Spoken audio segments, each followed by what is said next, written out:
Welcome back to the marathon, or welcome to the marathon if this is your first time checking out a video here on my channel. My name's Mare, and today is one of my most exciting videos that I get to film every year. We're going to talk about choosing a word for 2020.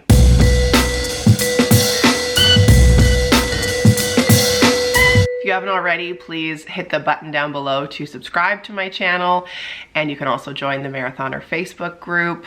I am a little bit later than I normally would be in filming and posting this video, but I think that that is almost a great place to start. We are going to talk about setting intentions and goals for this year, but honestly, like today I'm filming this on January 13th.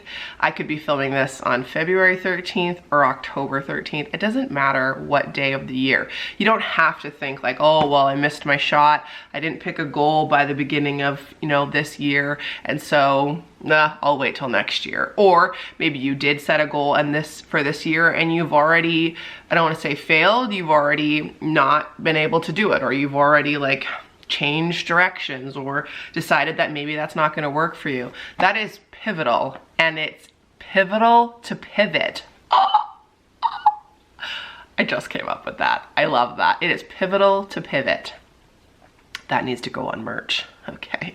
I always think of pivot with like the iconic scene from Friends where they're trying to like move the couch, but that could be something that that could be your word for 2020. It could be pivot.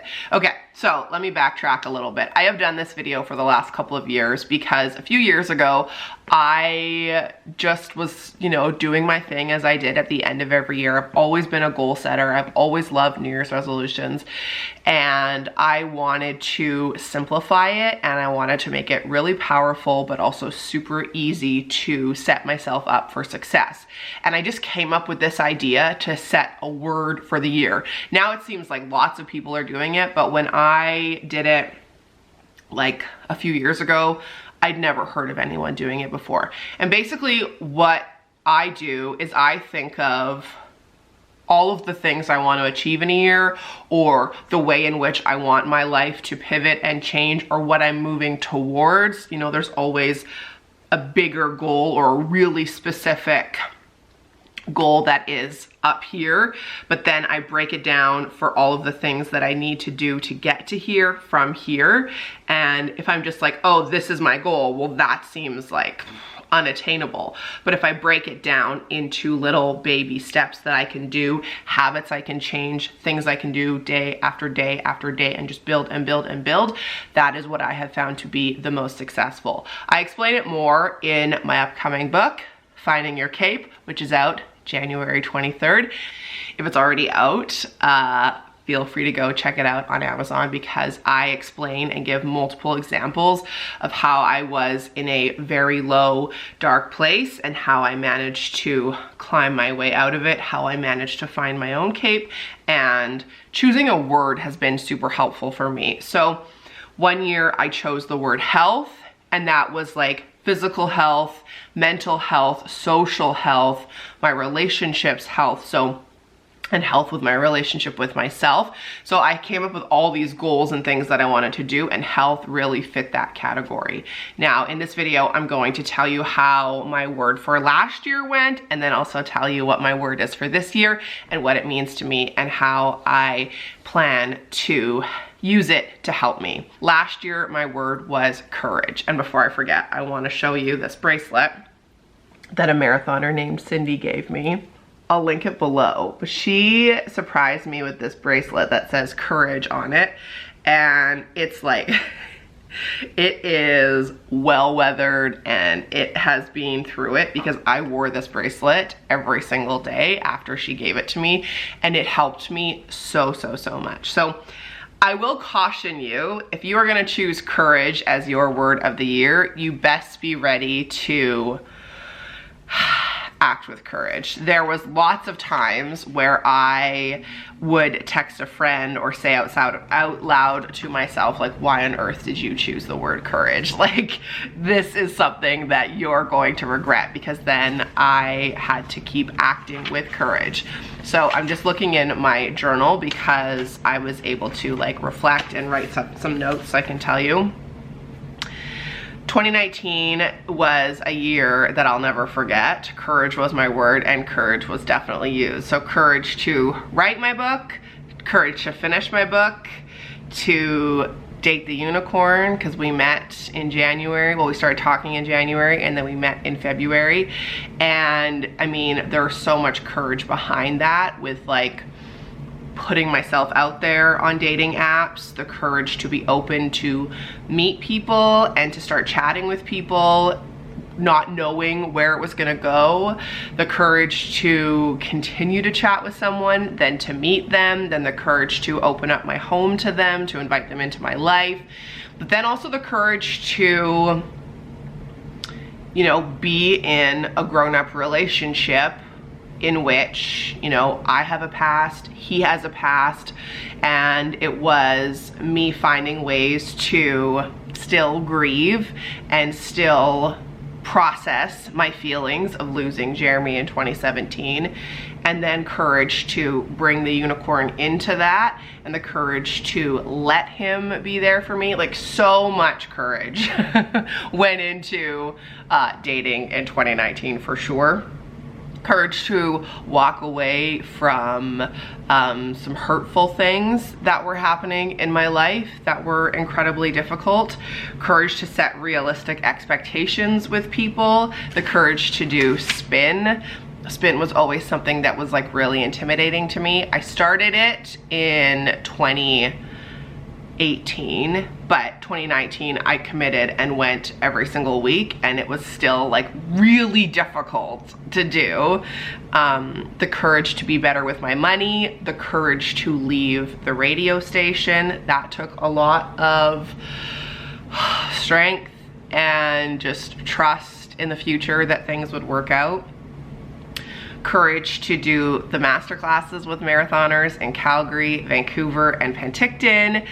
Courage to maintain my business. The courage to get Thomas through some like incredibly difficult times last year. His grief started last year, and that was really difficult. We also hit some huge milestones in Thomas's development, which took a lot of courage and patience and work. Courage to prioritize my healthy reciprocal friendships, courage to set boundaries, courage to make sustainability a priority, courage to be myself, courage to rebuild my self-worth and self-talk, courage to be a single mom, courage to pause and take a beat before making decisions, the courage to go to Vegas twice. I had not a great experience when I went to Vegas years ago. And then my good friend Randy, he invited me to go in June, and it took a lot of courage. Like, I had a panic attack and had to call him the week before because I was so nervous to go. But it took courage, and then it was such a fun trip, if you've seen that vlog. And then we went back in October as well. I put courage to do autism therapy for Thomas and make that a priority, courage to work on my sleep and his. And then I put, if you're gonna make courage your word, you better be prepared to act with it over and over and over again. 2019 was out of my comfort zone in more ways than I'm probably even aware of. The more I did, the more uncomfortable and new situations I found myself in. So rewarding and propelling and cape building, I need to meditate on the year to finally recognize the magnitude. Never read from my journal before. Ooh, this is like a new thing. Okay, so, I would encourage you to pick a word for 2020. Now, I actually did this exercise with a girlfriend who was here over the weekend. She was telling me all of her goals, and then we were trying to choose a word, so I would put one out there, and she'd be like, doesn't really fit. And then we would try another one, and she was like, ooh, maybe that one. And what I find is helpful when you choose a word is it just simplifies it. So I had struggled in the past by setting so many New Year's resolutions or so many goals for the year that I was setting myself up to fail, because honestly, I just forgot some of them. There were so many. And what I decided to do in choosing the word, like health was the first time I chose one, then that was just like so overarching that it was an easy reminder. And then courage last year, every time I got into a tough situation or one that really scared me, or even just like on the spin bike, I'd be like, courage to finish this song. That's how courage went for me. Incredibly difficult. Like 2019 was so hard for like my self-inflicted courage inducing situations that I put myself in, writing the book, in which like I walked away from that so many times, then figuring out how to publish the book and figuring out how to, you know, make the cover, so many things. That's a whole nother video. But so my word for 2020. Now, I would love to know if you chose a word for 2019, because I know so many of you did. I've seen lots of posts about it in the Marathoner Facebook group.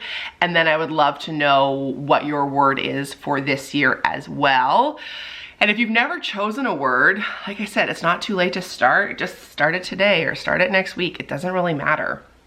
My word for 2020 is move.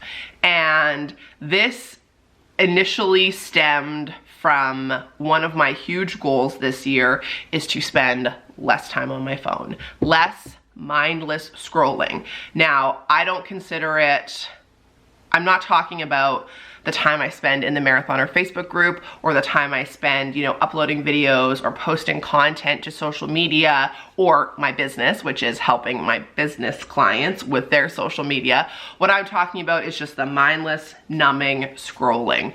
That's what I want to stop. So for me, it's reminding myself when I'm doing that to move. So like literally physically move my phone away from my reach, get up, play with Thomas, get up, let's go for a walk, get up, let's make dinner, get up, let's just read a book. Like, it doesn't have to be something moving, it's just moving away from that numbing, mindless scrolling. I still love social media. I think it has such a value in my life. Well, I know it does, but I need to move away from just, why am I even scrolling Instagram? So I've been paying more attention to the clocker on my phone, you know, that tells you how much screen time you've been using and in which apps and how many times you pick up your phone. That I'm actually paying attention to now. Another thing for me is to move my bank account up.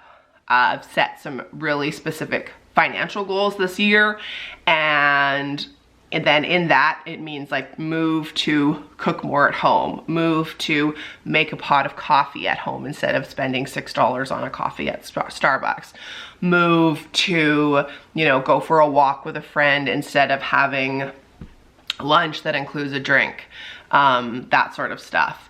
And then also a lot of move has to do with moving on projects professionally that have scared me in the past or I haven't felt confident enough to do. And a lot of that is going to snowball with Finding Your Cape coming out on the 23rd. So lots of media interviews that I'm working on right now, book tour events. There's a whole new curriculum for me to build surrounding Finding Your Cape for masterclasses. I've already been getting requests to come and do masterclasses in some cities, so if you'd like me to come to yours, let me know. I really want to do an international meetup this year, and so moving on those things. Just basically getting out of my own head and just going for it.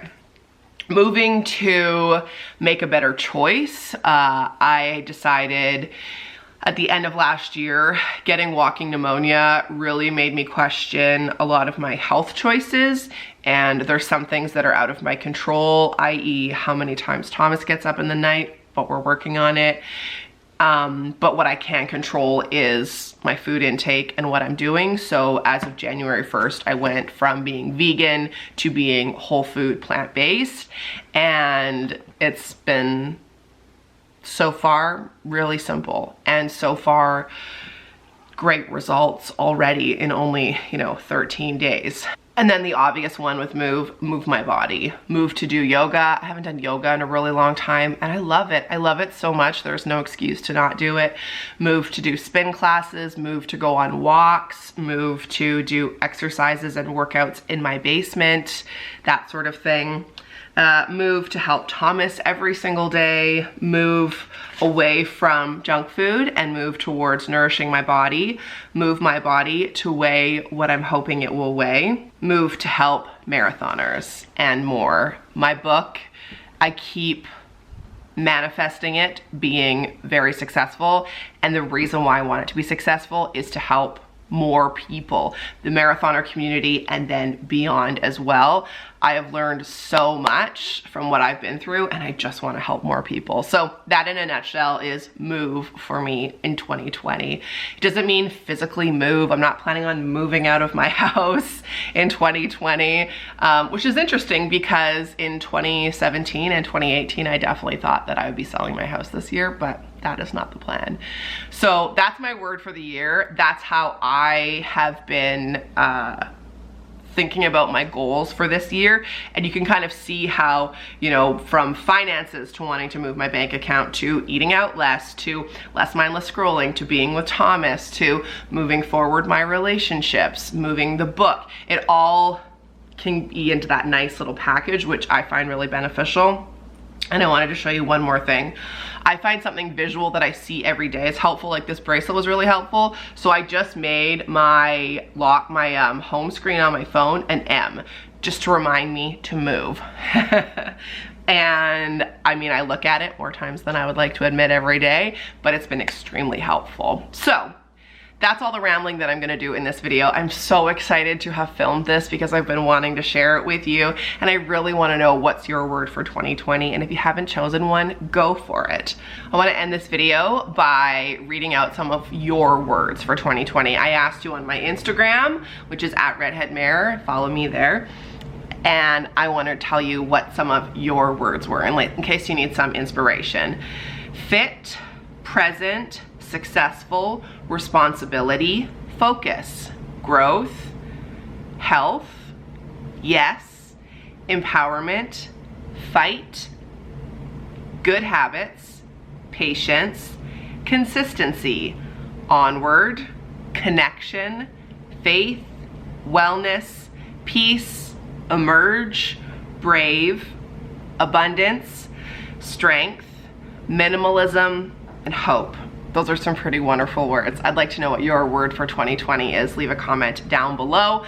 Join the Marathoner Facebook group. Please subscribe to my channel. There's a lot of really exciting things happening this year, and I want you to be part of it, and I want us to help each other out, and I'm just so excited. So thanks for watching. Lace up, subscribe, become a marathoner. Life's not a sprint, it's a marathon, and I'll see you in the next one. Bye.